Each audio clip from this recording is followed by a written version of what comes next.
vamos ler João capítulo 3, 16, até o versículo, se eu não me engano, 18. A gente pode ler esse texto. Diz assim, ó, porque Deus amou o mundo de tal maneira. Deus amou o mundo de tal maneira, para dar bastante ênfase ao amor de Deus. Olha, fala para o teu irmão assim, você é muito amada por Deus. Você é amada por Deus, você é amado de Deus, você é amada de Deus.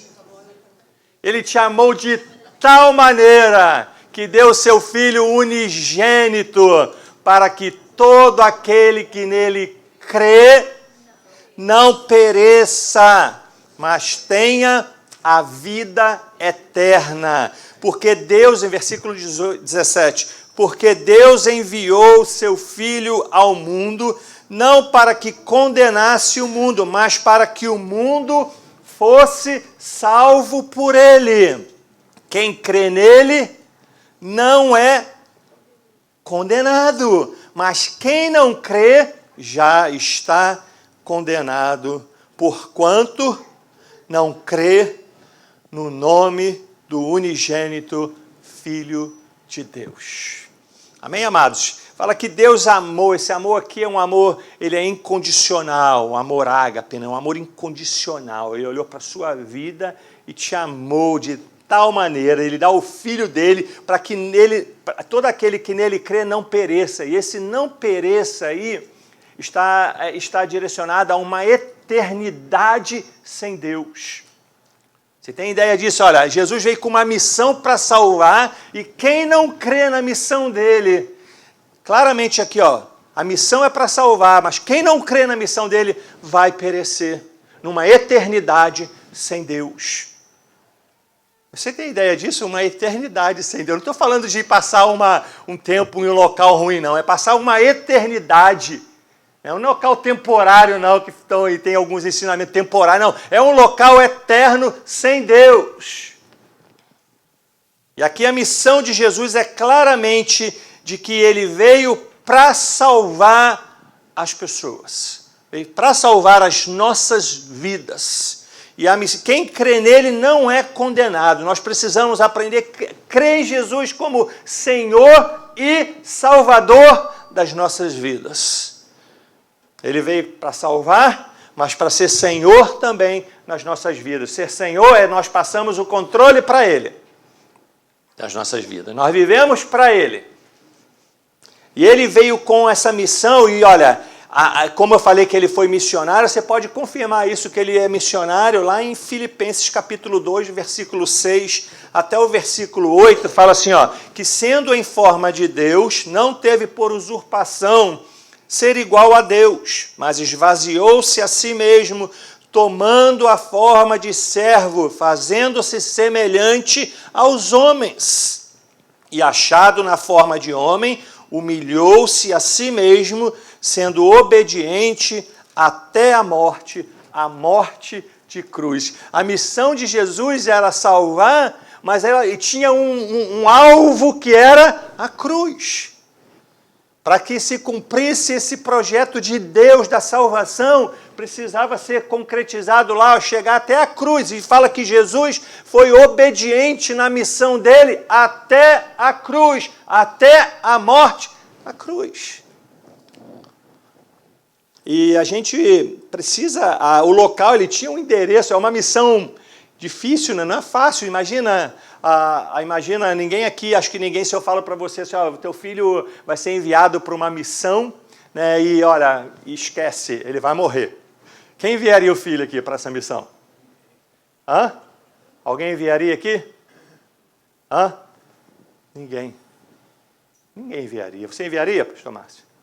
Ninguém enviaria, mas Deus, né, Deus olhou para as nossas vidas com amor, sabe, um amor incondicional, olhou com amor assim eterno, olhou para a sua criação, uma criação que se rebelou contra Deus, nós nos rebelamos contra Deus, viramos, não queremos saber de Deus, mas Deus olhou para as nossas vidas com amor eterno, com amor incondicional, Ele nos amou.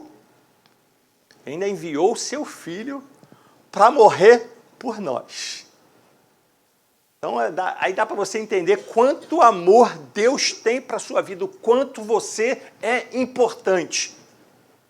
O quanto você é importante. Em 1 João capítulo 4, versículo 9, diz que Deus manifesta o amor dele, que a gente sabe que é a graça de Deus, né? A graça, quem sabe o que é a graça aqui? É favor merecido. Amém? Não é minha sogra, não. É outra graça. A graça de Deus é favor imerecido. Nós não merecíamos, mas Deus nos amou. Nisto se manifestou. Olha, a cruz foi a manifestação do amor de Deus para as nossas vidas. Nisto se manifestou o amor de Deus para conosco, que Deus enviou seu Filho unigênito ao mundo para que por ele vivamos. Nisto está o amor, não em que nós tenhamos amado a Deus, mas em que ele nos amou a nós e enviou seu Filho para propiciação pelos nossos pecados. Amados, se Deus assim nos amou, também nós devemos amar uns aos outros. Um amor incondicional, um amor assim de Deus, é tremendo esse amor aqui. Então a gente vê que Deus nos amou. Não deixa o diabo te enganar falando que você não é amado. Você é amada, você é amado do Senhor. Deus te ama. O Senhor te ama. O Senhor te ama. Ele veio com uma missão. Olha, não havia um justo sequer. Não havia um justo sequer. A Bíblia diz claramente que não havia um justo, como está escrito, não há um justo, nenhum sequer, não há ninguém que entenda, não há ninguém que busque a Deus, todos se extraviaram e juntamente se fizeram inúteis, não há quem faça o bem, não há nenhum só, não há quem faça o bem. Isso aqui a gente entende que às vezes, muitas mensagens de que não, eu vou para o céu porque eu sou bom, porque eu faço bem para as pessoas. A Bíblia é clara aqui, diz que não há um sequer, não há nenhum que faça o bem, vai ser merecedor dessa salvação.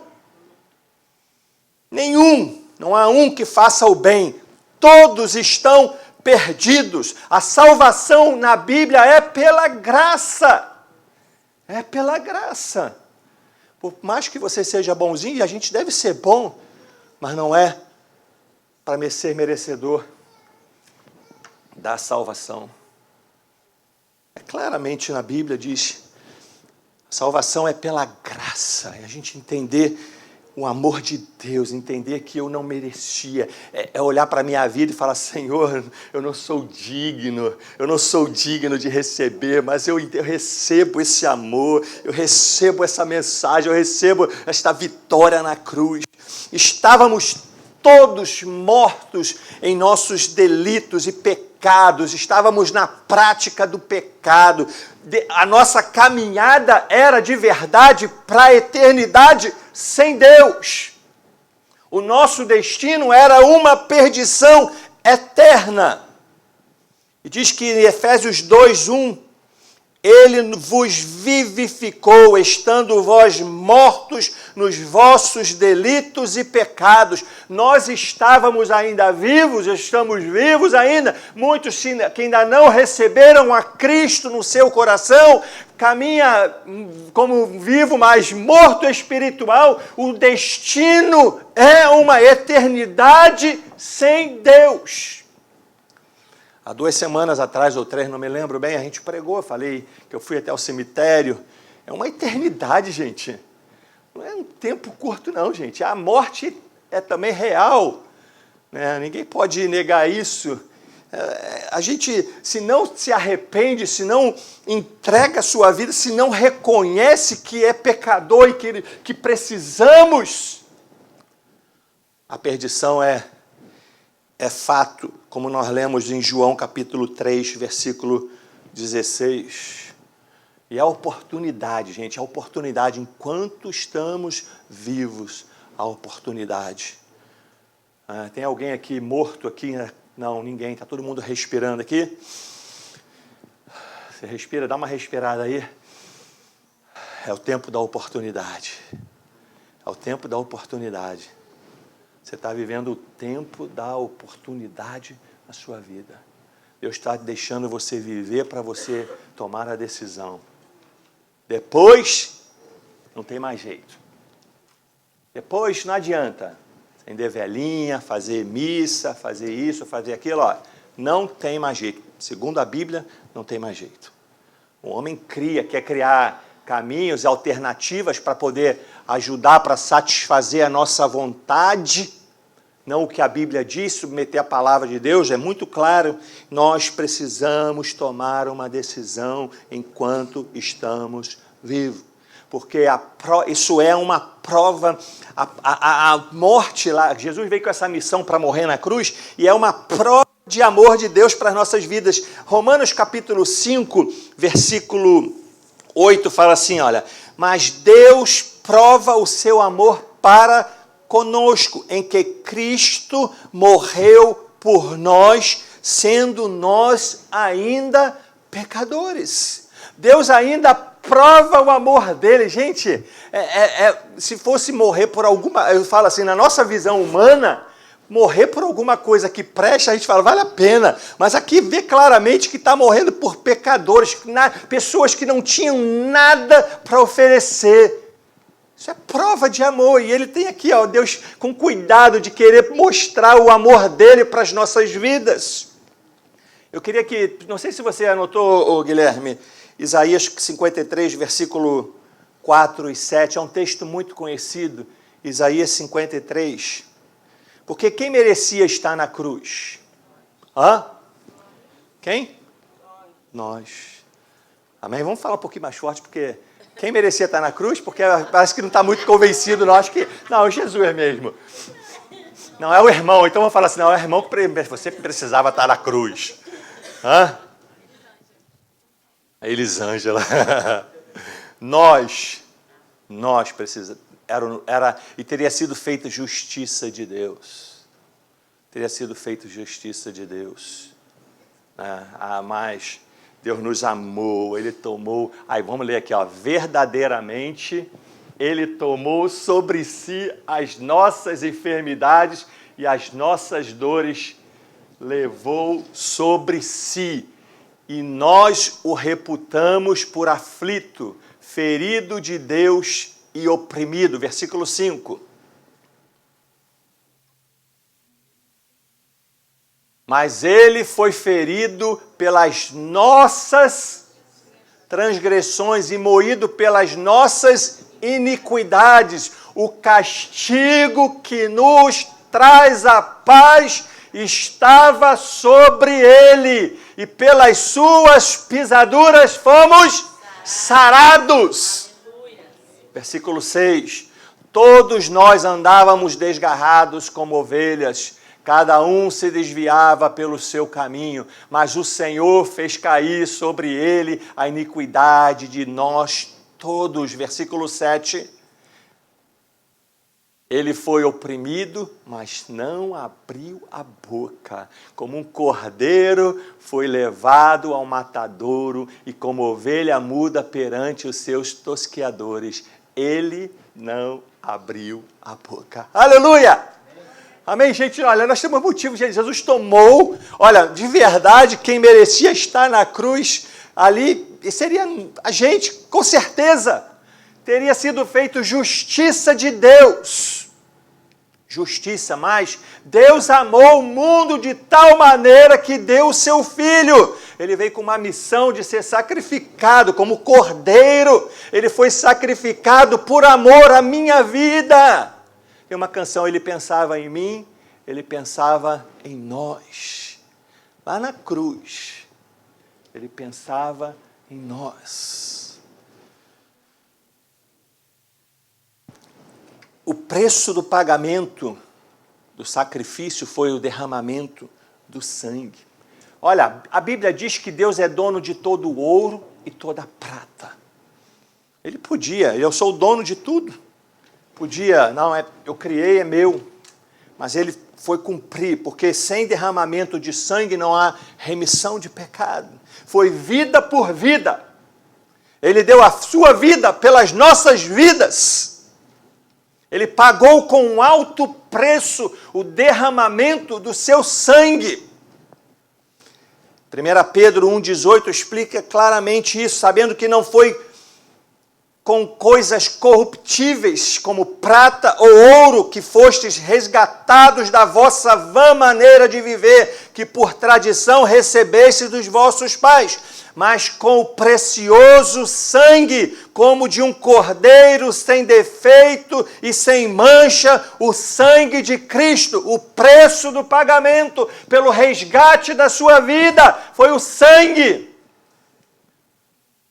Ele comprou você, ele resgatou você de uma perdição eterna.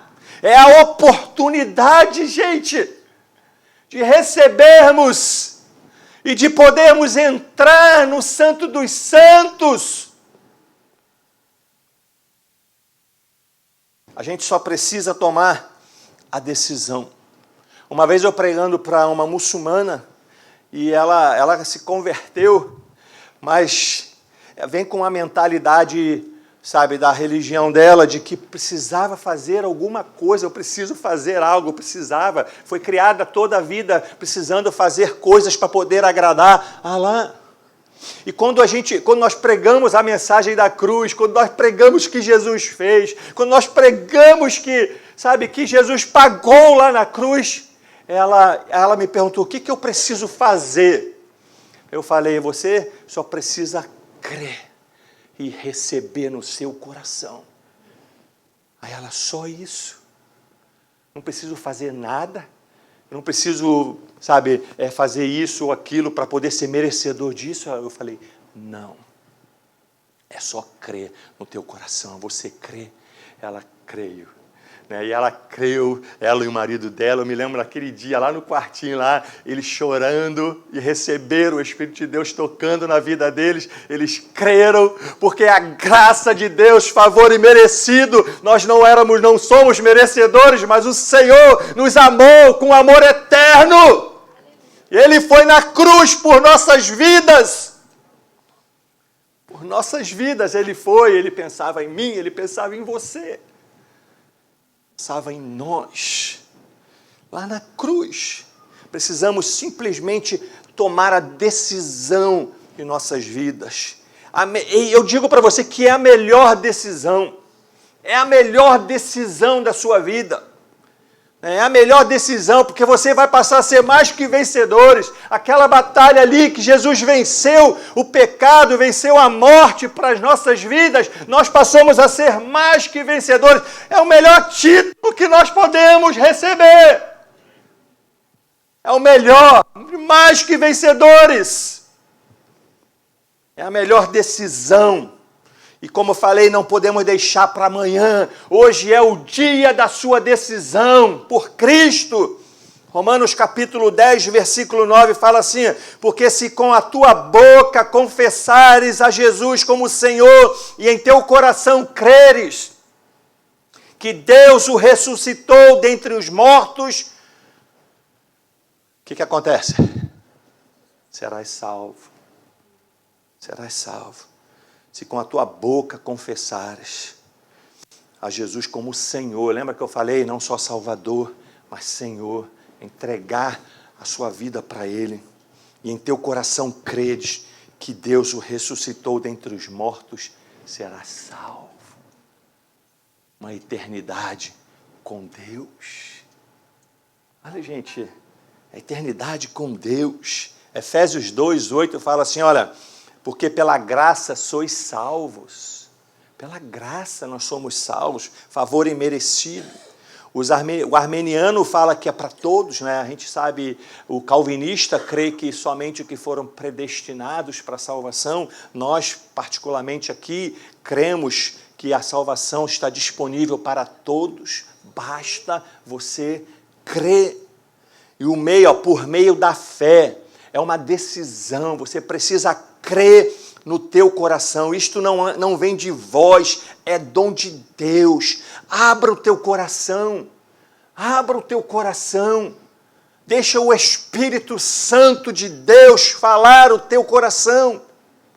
mostrar para você, para nós, como Ele mostrou para a minha vida, para a maioria das pessoas aqui, de que nós somos pecadores, que nós não merecíamos isso, mas Deus nos amou. E nós acreditamos, cremos e recebemos em nossos corações. A maioria das pessoas aqui já tomaram a decisão por Cristo.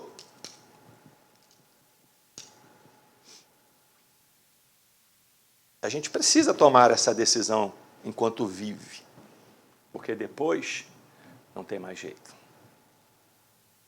Ah, Senhor, imagina, fechou e abriu os olhos, você vai ver a eternidade, a realidade. Ah, Senhor, me dá uma oportunidade. Ah, Senhor, não pode mais voltar.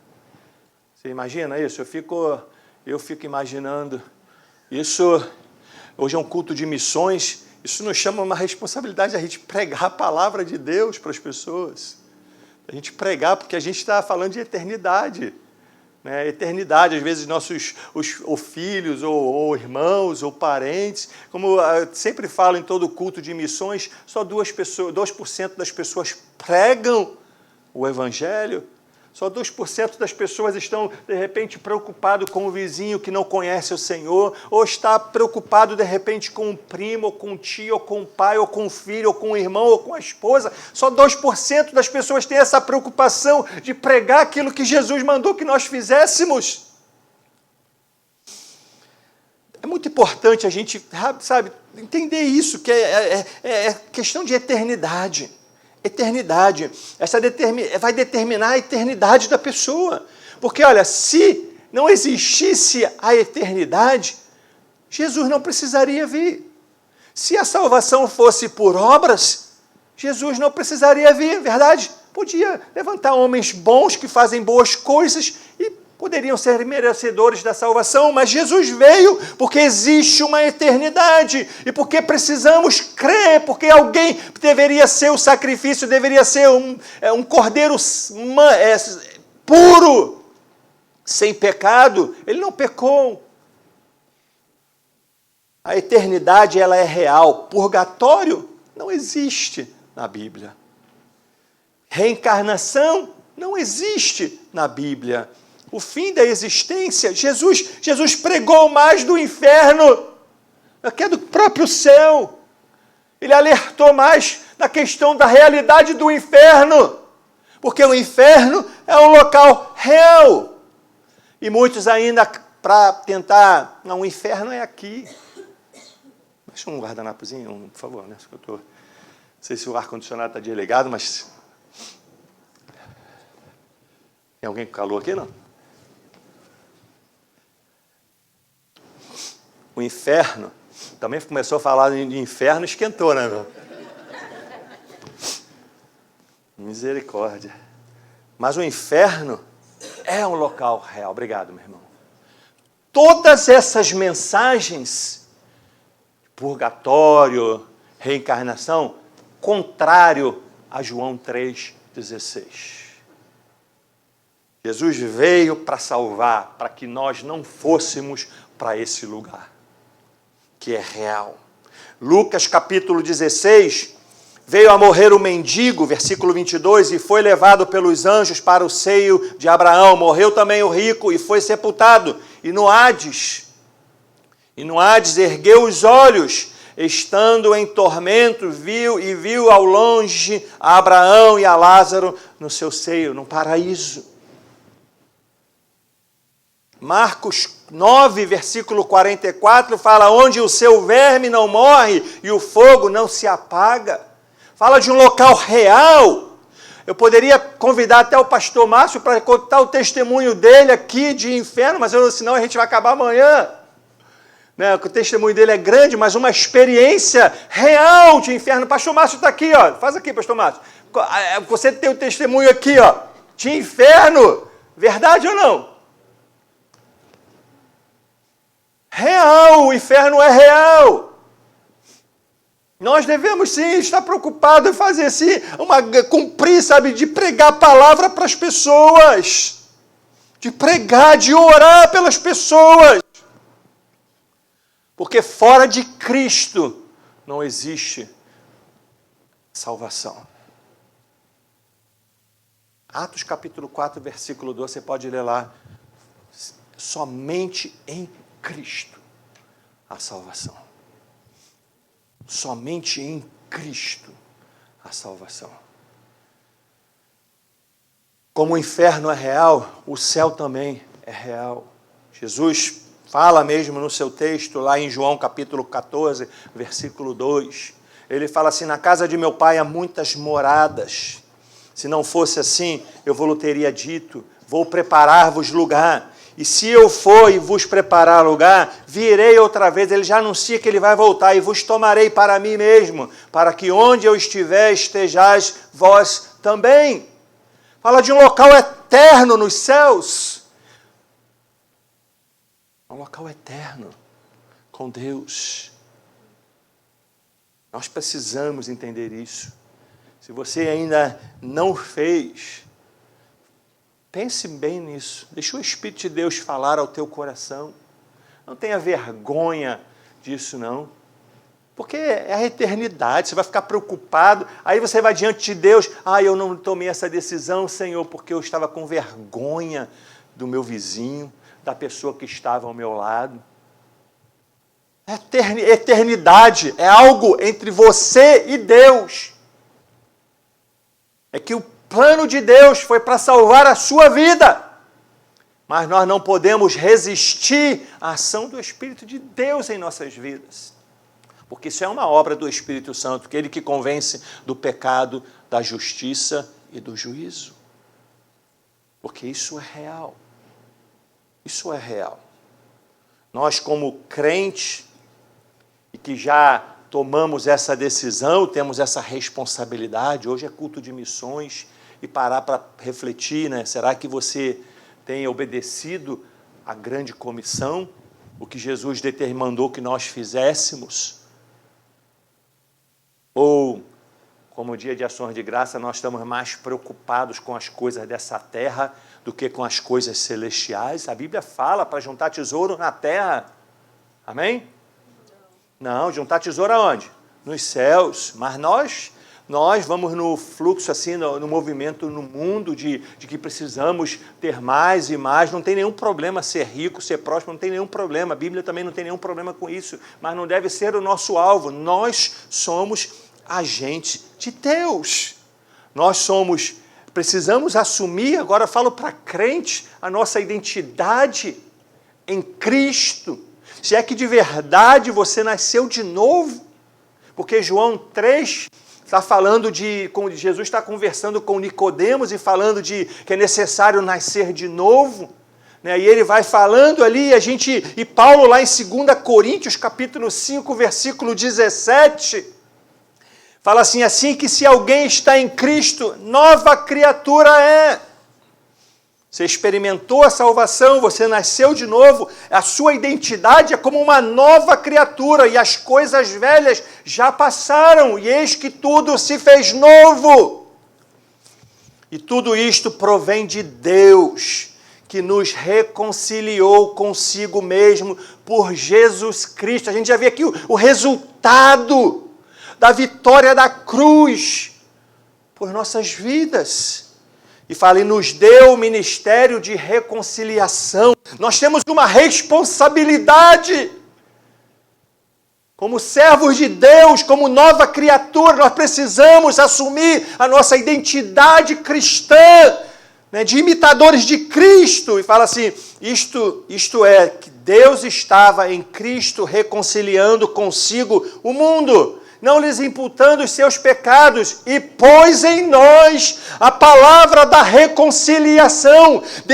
Colocou em nós para anunciarmos a nova aliança. Nós temos uma grande responsabilidade de pregarmos João 3,16. Nós temos esta responsabilidade de anunciar esse amor de Deus. É uma responsabilidade. Fala assim, de sorte que somos embaixadores da parte de Cristo. Aí, você tem sido embaixador mesmo de Cristo? Como se Deus por nós rogasse. Olha só como que nós somos um instrumento. É muita responsabilidade. Eu vejo esse texto aqui, gente, é muita responsabilidade. Mas nós podemos sim, porque é o Senhor que age através de nossas vidas. Nós precisamos sim submeter a Deus as nossas vidas. Como se Deus por nós rogasse: rogamo-vos, pois, da parte de Cristo, que vos reconcilieis com Deus. Aquele que não conheceu o pecado e fez pecado por nós, para que nele fôssemos feitos justiça de Deus. Se puder desligar, eu sei que tem alguns irmãos que estão com frio. Se puder, meu irmão, dar uma desligada, que agora deu. Eu falei do céu, já deu uma refrescada. Foi só quando eu falei do inferno ali, realmente deu uma aquecida aqui o negócio. Mas, obrigado, meu irmão, mais uma vez. Nós temos uma grande responsabilidade, somos nova criatura, aqueles que nasceram de novo, embaixadores de Cristo. Gente, será que você tem sido embaixador de Cristo? Será que isso é uma realidade em sua vida? Porque aquela mensagem tão linda de amor, ela tem que produzir em nós esse desejo de ser igual a Cristo. Se não tem esse desejo de ser igual a Cristo, talvez você não tenha entendido a mensagem. Porque aqui é muito claro, Jesus nos deu uma grande responsabilidade de pregar. E 2% pregam? Como pode isso? Vergonha para a gente. Não, eu estou falando de fora, aqui não, aqui todo mundo prega, não? Amém? Houve um silêncio. Mas, assim, eu falo para a minha vida também. Às vezes a gente fica mais preocupado com as coisas aqui, esquece de uma eternidade. Quantas pessoas estão aí, de repente, do seu lado e você não anuncia o Evangelho para essas pessoas? Você não prega. Você tem vergonha do Evangelho? Você tem vergonha? Você fica como agente secreto do Evangelho? Agente secreto? Não, ninguém pode saber que eu sou crente. Por quê? Por causa das suas práticas? É muito sério isso, gente. A gente tem que meditar, porque a gente está falando de eternidade. Aqui não está para brincar, não. Ninguém está para brincar aqui. Eu sei que vocês não estão brincando. Vocês querem realmente, eu acho que tem o desejo no coração de vocês de viver isso aqui. É de viver isso. Nós queremos de verdade, mas nós precisamos tomar uma atitude em nossas vidas. Precisamos viver a palavra verdadeiramente. Olha, nós precisamos aplicar a palavra de verdade, não só de ouvir falar, mas de viver a palavra em nossas vidas, porque quando nós começarmos a ouvir a palavra e praticarmos essa palavra, nós vamos começar a impactar as vidas. Mas a tua palavra, sua mesmo, não vai conseguir impactar ninguém. Mas é a palavra do Senhor na sua vida que vai fazer a diferença para as outras vidas. Mateus 7, 24 fala: todo aquele, pois, que ouve estas minhas palavras e põe em prática, será comparado a um homem prudente que edificou a sua casa sobre a rocha. Vai ser um homem prudente, vai ser um homem que vai ser transformado, vai ter a aparência de Cristo. Até porque, gente, nós somos, a igreja, ela é o corpo de Cristo. O corpo não é o seu, é de Cristo. Ele é o cabeça. Então nós temos que parecer com Ele. Amém? Tiago fala assim, e sede cumpridores da palavra e não somente ouvintes, enganando-vos a vós mesmo. Se a gente recebe a palavra e não cumpre, a gente está enganando quem? Você está enganando ao vizinho? Você é enganado na história, é você mesmo. Porque é a eternidade, gente. A gente não pode viver uma aparência, um cristianismo, esse moderno que tem vivido aí, a gente com tantos péssimos testemunhos que as pessoas não são ensinadas a viver Cristo, as pessoas não são ensinadas a buscar a Deus, a fazer Jesus Senhor da vida deles, porque, olha, muitas pessoas até fizeram Jesus, aceitaram a mensagem da cruz, Jesus é o meu Salvador, mas quando chega na parte de fazer Jesus Senhor, esse é o grande problema. Porque Senhor, você passa o controle da sua vida para Ele. Você submete a sua vontade à vontade dEle. Você tem o desejo de ser uma nova criatura. Você tem o desejo de ser embaixador dos céus. Porque Ele é o Senhor da sua vida. E você obedece à palavra dEle. E não tem nenhum problema em cumpri-la. Porque Ele é Senhor da sua vida. Então não basta só Jesus ser Salvador. Jesus tem que ser Senhor da sua vida. Amém? Está claro isso? Isso é muito claro na Bíblia. A gente vê todos os apóstolos vivendo Cristo. Vivendo Cristo. Anunciando Cristo. A gente vê quando Jesus estava com eles ainda ali, aquele probleminha ali, fugiam, tinham medo. Depois que Jesus morreu na cruz e o Espírito veio sobre a vida deles ali, aqueles homens já não tinham mais medo, já pregavam, anunciavam, aí de verdade agora Cristo era a realidade na vida deles, eles poderiam perder a cabeça, não teria nenhum problema, nenhum medo. Que eles, de coração ali, começaram a crer e viver. Você vê a igreja em Atos, é uma igreja compromissada com Cristo, obediente a Cristo, pregando Cristo em todo o tempo, de casa em casa, e o favor da igreja naquele local era bênção, o povo se agradava dos testemunhos das vidas, porque tinha Cristo, era uma igreja de Cristo naquele tempo. Mateus, capítulo 13, isso tem sido a realidade. Mateus 13, 22, quando você lê em casa depois a parábola, né, do semeador, versículo 22, e o que foi semeado entre espinhos é o que ouve a palavra, mas os cuidados deste mundo e a sedução das riquezas sufocam a palavra e fica infrutífera.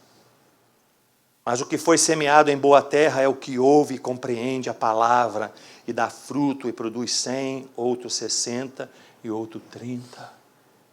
Nós somos chamados, se vivermos a palavra e obedecermos a palavra, submetermos a palavra à vontade do Senhor, nós vamos produzir frutos.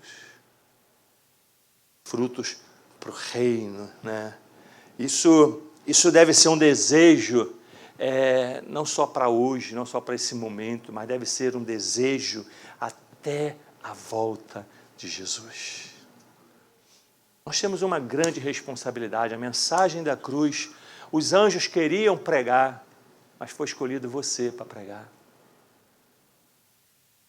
Imagina isso, a responsabilidade, a honra. Deus olhou para as nossas vidas, Ele confiou a nós essa responsabilidade de anunciarmos o Evangelho. Eu admiro, a gente está fazendo um curso, eu admiro os missionários que a gente tem aprendido lá muito sobre missões e visto quantos missionários são imitadores de Cristo. Eles saem, às vezes, vão pregar nesses países que a janela 10/40 são países que têm perseguição da igreja mesmo. Eles precisam se reunir em locais escondidos, em cavernas. A Bíblia não pode anda com um pedacinho de papel e vamos lá compartilhando. O povo sedento por Deus. O povo sedento.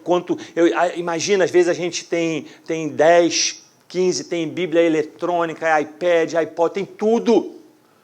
E a gente nem usa, nem lê, nem ignora, está lá aeroporto de mosquito, isso não funciona, está cheio de teia de aranha, não funciona, não usam, a gente não usa, meu Deus. Aí quando a gente vê as histórias, eu fico com vergonha, quando a gente olha a história dos pais da fé, meu Deus, homens de orações, assim, levantavam 4 da manhã, trabalhavam, e muitos, às vezes, levantavam 4 da manhã, ficavam orando até 8, 9 horas da manhã, depois saíam para evangelizar, ainda trabalhavam, viviam suas vidas normais, mas eles tinham esse desejo no coração de serem, instrumentos de Deus. O que houve com a gente? O que houve com a igreja moderna? Eu sei que existem homens e mulheres ainda hoje, sim, obedientes, mas com a grande maioria de nós, o que está acontecendo? Com a mensagem, ou será que você não crê a mensagem da cruz? Você não crê? Você não está nem aí, já recebi. Ah, o importante é que eu já recebi. Aleluia, glória a Deus. Não me importa com o meu irmão. Não é isso que é a mensagem. A gente ir até a volta de Jesus, porque Ele vai voltar. Quantos aqui esperam a volta de Jesus? Ele vai voltar. Ele vai voltar. Ele vai voltar. A gente precisa ser como Paulo. Paulo, lá em 2 Timóteo, capítulo 4, versículo 7, fala assim: combati o bom combate, acabei a carreira, guardei a fé. Desde agora a coroa da justiça me está guardada, o qual o Senhor, justo juiz, me dará naquele dia. E não somente a mim, mas também a todos os que amarem a sua vinda. Até a volta de Jesus, nós vamos continuar combatendo esse bom combate. Dia a dia, sabe? Dia a dia. Dando graças a Deus pela vida que nós temos e anunciando, aproveitando as oportunidades para anunciar o Evangelho, para anunciar a palavra de Deus. Porque Ele vem. Ele vem.